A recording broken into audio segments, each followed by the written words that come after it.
ముందుగా అందరికీ ఉపాధ్యాయుల దినోత్సవ శుభాకాంక్షలు. ఇక్కడికి విచ్చేసిన ఉపాధ్యాయులకు నా యొక్క హృదయపూర్వక నమస్కారములు. నా తోటి చదువు విద్యార్థులకు నా యొక్క శుభాకాంక్షలు. నవభారత నిర్మాణానికి శిష్యులుగా విచ్చేసిన ఈ గురుకులానికి స్వాగతం, సుస్వాగతం. అమ్మకి ప్రేమనివ్వడం తెలుసు, కానీ అది ప్రేమని తెలియజేసేది గురువు.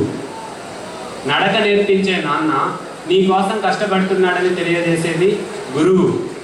నువ్వు మాట్లాడే 4 మాటల్లో 3 మాటలు నీ గురువు నేర్పించింది.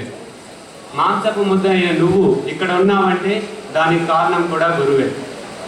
రేపు నలుగురిలో గొప్పవాడైనప్పుడు 4 రాళ్ళు సంపాదించినప్పుడు నీ మనసులో కలిగే 3వ ఆలోచన గురువు.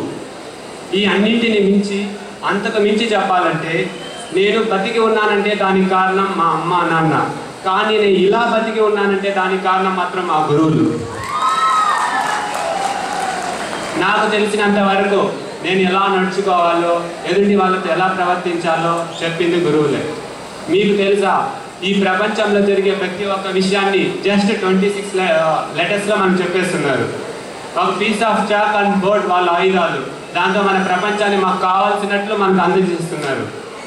ఇవంతా తెలుసుకున్న నాకు చిన్న బాధ ఏమంటే, అప్పట్లో గురువులు ఎక్కువ మంది ఉండేవాళ్ళు కాదు. నలుగురు చేరి గురువు దగ్గరికి వెళ్ళి విద్య నాకు చెప్పవా అని వెళ్ళి అడిగి తెలుసుకునేవాళ్ళు.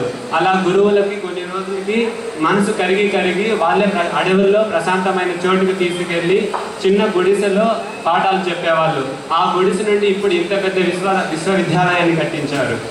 ఇంత చేసిన మన గురువుకు మనం ఏం చేయగలం? మనం గురుదక్షిణగా ఏమి ఇవ్వగలం? నథింగ్. ఈరోజు ఉపాధ్యాయుల దినోత్సవం. ఈ సందర్భంగా అందరూ ఒకసారి లేచి కరచాలతో వాళ్ళ హృదయం స్పందించిపోయేలా చప్పట్లు కొట్టాలని కోరుకుంటున్నాను.